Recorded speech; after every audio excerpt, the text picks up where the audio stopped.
Bhopal remains an unhealed sore.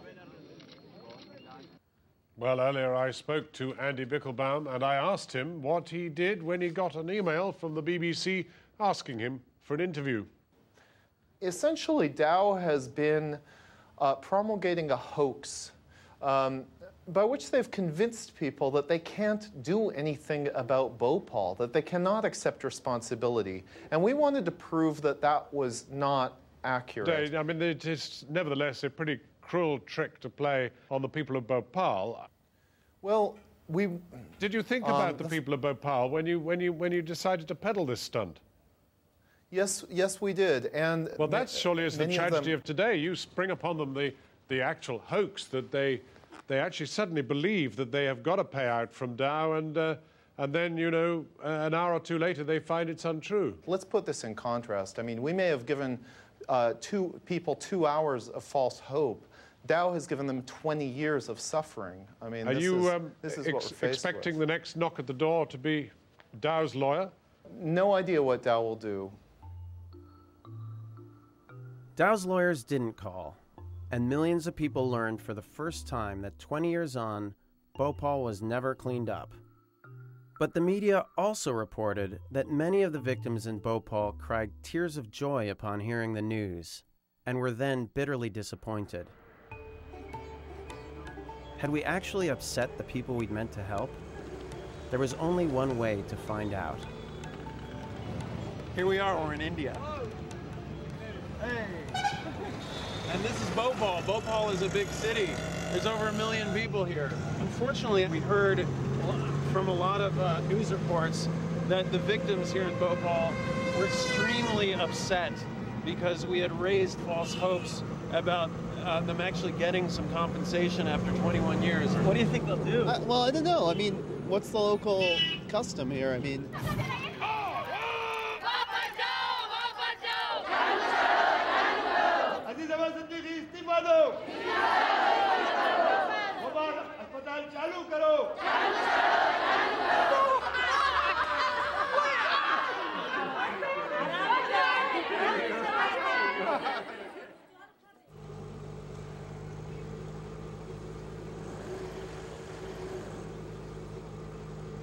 We're here at the Sambhavna Clinic, and this place was set up by a bunch of people to help treat the gas victims of the worst industrial accident in history.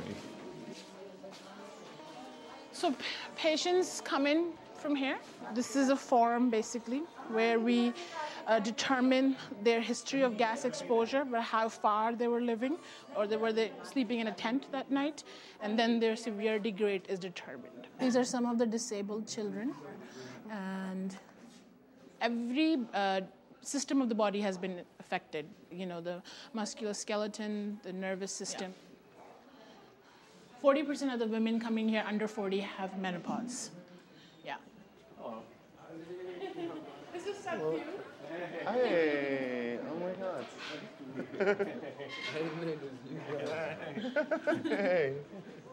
We got the news that Dow is willing to pay $12 billion. I mean, first we felt the news was too good to be true. And Dow was too bad for the news to be true. Yeah. But still, we thought maybe it is true. Maybe they've just seen sense in this. Yeah. I mean, for about an hour, we were under that impression. Yeah. Did people cry with joy? Yeah. I cried. Oh, no. I know lots of people cried.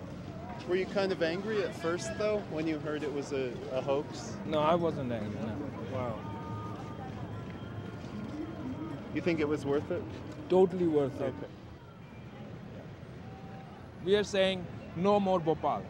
What people have gone through here, no one else in the world should go through this. I think we're in Shivaji Nagar, and it's been a little bit of a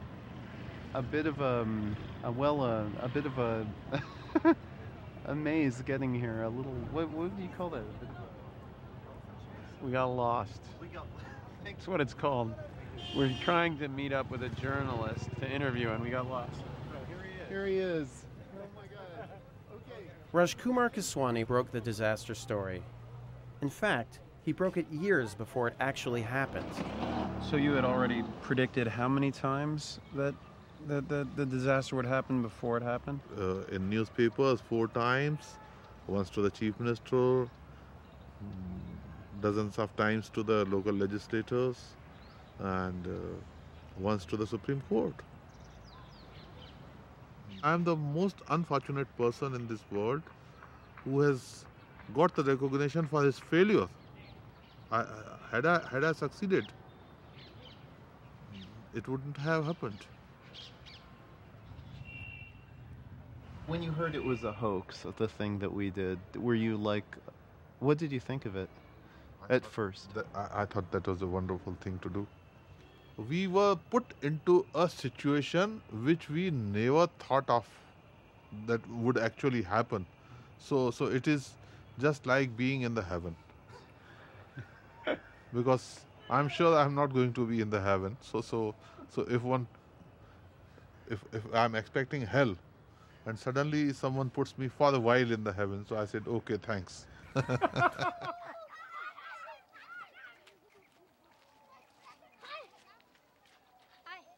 20 years since the disaster, the poisons left behind at the plant were still leaching into the groundwater. Communities that you see in red have not gotten a single drop of clean water. Oh, really? Yeah. Until now? Until now. 8 communities are getting about 12% of the requirement. But this is contaminated water. Some of them used to drink, cook, wash clothes.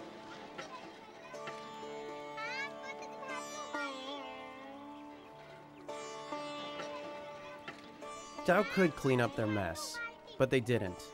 Instead, they spent tens of millions of dollars on an ad campaign to clean up their image.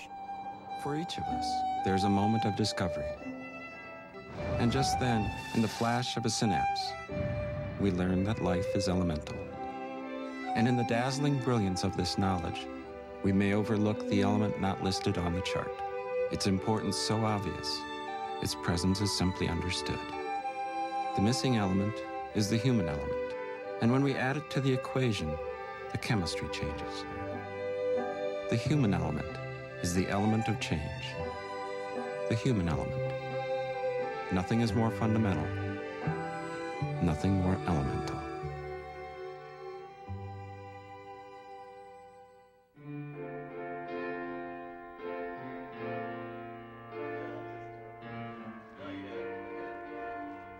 This is Kevin Finn.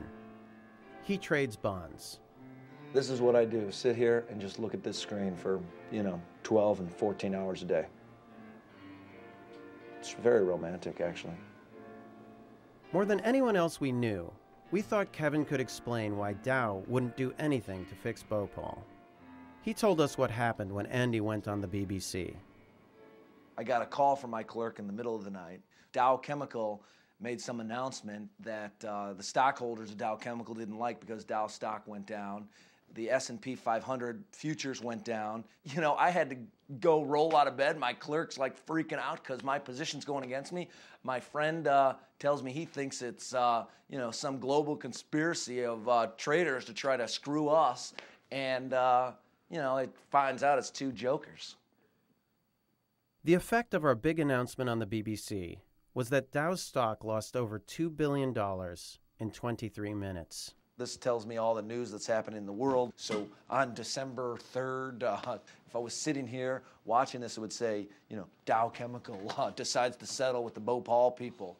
And then people that own Dow Chemical be like, sold! Everybody we talked to about that was really happy that Dow was doing the right thing. Sure, okay. I mean, I'm not saying that they shouldn't be.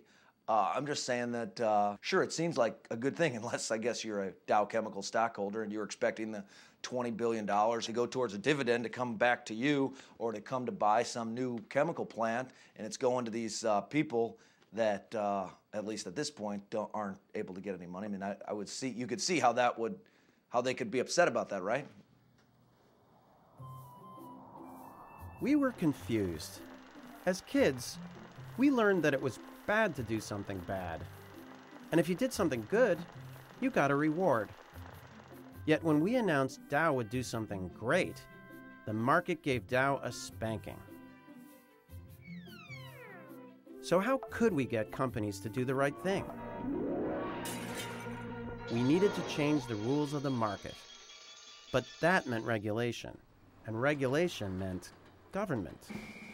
The only problem was, government was drinking Friedman's free market Kool-Aid. Free markets are working miracle after miracle of economic growth. Open markets and rule-based trade are the best engines we know of. But when the government stepped back and let the free enterprise system do its work, then the better we did, the more robust our economy grew, the better I did, and the better my business grew. For the last 30 years, the leaders of most powerful countries did whatever the free marketeers recommended. And what they recommended was simple.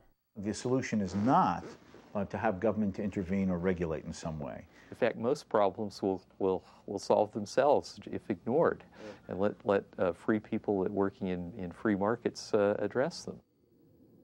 Following advice like this, governments around the world got rid of a whole bunch of regulations meant to protect people, like in banking. I'm confident that the degree of harm or spillover effect, whatever subprime mortgages go bad, that the market will devise ways to minimize and diffuse the negative effects. Their faith in the market was unshakable, but we all know what happened next. Now with the world's largest insurance company, AIG, on the brink of collapse, it could mean devastation way beyond Wall Street. What other disasters weren't coming? Global warming is silly. It's not a serious issue. Warmer is healthier, and warmer is more pleasant, and that's why states like Arizona keep gaining population rapidly. There are benefits to global warming.